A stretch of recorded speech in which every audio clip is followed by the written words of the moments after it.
This is the first lesson in a new series called Warning Signs, taken from the first 5 chapters of the book of Revelation. I'm reminded of an old story told in naval circles about a captain who was in charge of a battleship. One night in heavy fog, they encountered the light of another vessel, what they assumed to be another vessel, in their direct path. So they hailed them on the comm, and when they hailed them, the captain insisted that the other vessel change course by 20 degrees. The voice came back over the line and requested that the captain change his vessel's course by 20 degrees.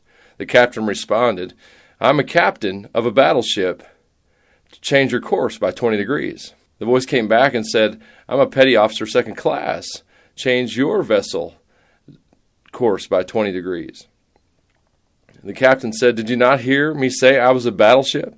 To which the petty officer second class replied, "We're a lighthouse. Change your course by 20 degrees. And so in the end, the captain did change his course. He had no other option, of course. In life, we get a few lighthouses along the way, some warnings that tell us we need to change our course. The direction that we're headed, the path that we're on, could lead to an imminent collision. We encounter that in Revelation. In Revelation, we begin the book with the people of God, and John in particular, in trouble. John had been exiled to the island of Patmos by the Roman government, which in itself is a terrifying process, especially the one that John went through. John said this, "I, John, am your brother and your partner in suffering and in God's kingdom, and in the patient endurance to which Jesus calls us. I was exiled to the island of Patmos for preaching the word of God and for my testimony about Jesus." John's situation on the island of Patmos mirrored in a way the situation of all believers in Asia at the time that God wrote this or presented this book to John. Christians were suffering. As we read the letters to the churches in the first 3 chapters, you encounter persecution, the surrender to heresy. We see the church in a difficult way. We see the suffering that John indicates. Because of this, we need to realize that the book of Revelation is a book that God gave the church because of our troubles, not in spite of them, not just merely to pronounce judgment upon a world in trouble, but to help the church through the seasons of trouble that it has. So how did God respond to those troubles? Well, let's read on. "Standing in the middle of the lampstands was someone like the Son of Man. He was wearing a long robe and a gold sash across his chest. His head and his hair were white like wool, as white as snow, and his eyes were like flames of fire. His feet were like polished bronze, refined in a furnace, and his voice thundered like mighty ocean waves.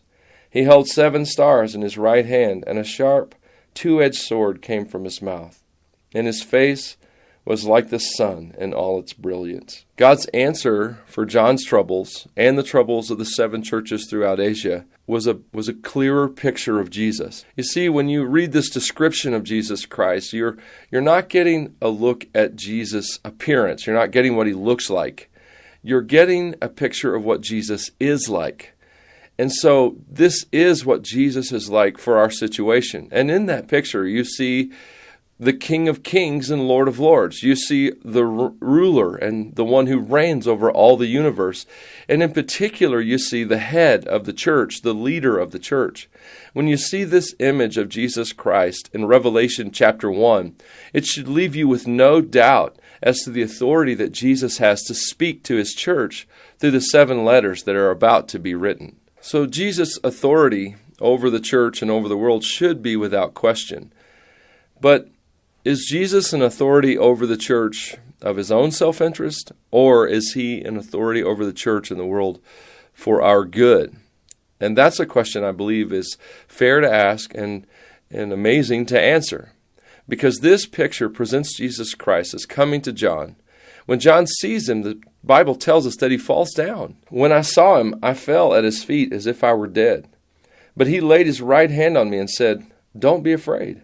I am the first and the last. I'm the living one. I died, but look, I am alive forevermore. And I hold the keys of death and the grave. John fell down because Jesus, this image of Jesus, this vision of Jesus was so powerful. So, earth-shattering, mind-blowing. But Jesus came to John and touched him and told him, don't be afraid. You see a tenderness in Jesus toward John. You see that Jesus' authority over the church and over the world is an authority for our good, an authority to protect us, an authority to care for us and to be used well and on our behalf. So that's our first lesson and the foundational idea that we need to grasp as we enter into the book of Revelation and consider the letters to the churches and the incredible vision of worship in Revelation chapter 4 and 5, that Jesus has the authority over all the world, but particularly over the church and specifically over you and over me. But that authority he uses for good because he loves us. He cares about us. He holds us up and lifts us up and is tender toward us. That tenderness is the foundation for one book in the Bible that many people find intimidating, to say the least. So God cares about our troubles, and he's present in those troubles. And if I could merely see Jesus as he is, I would see my troubles much more clearly.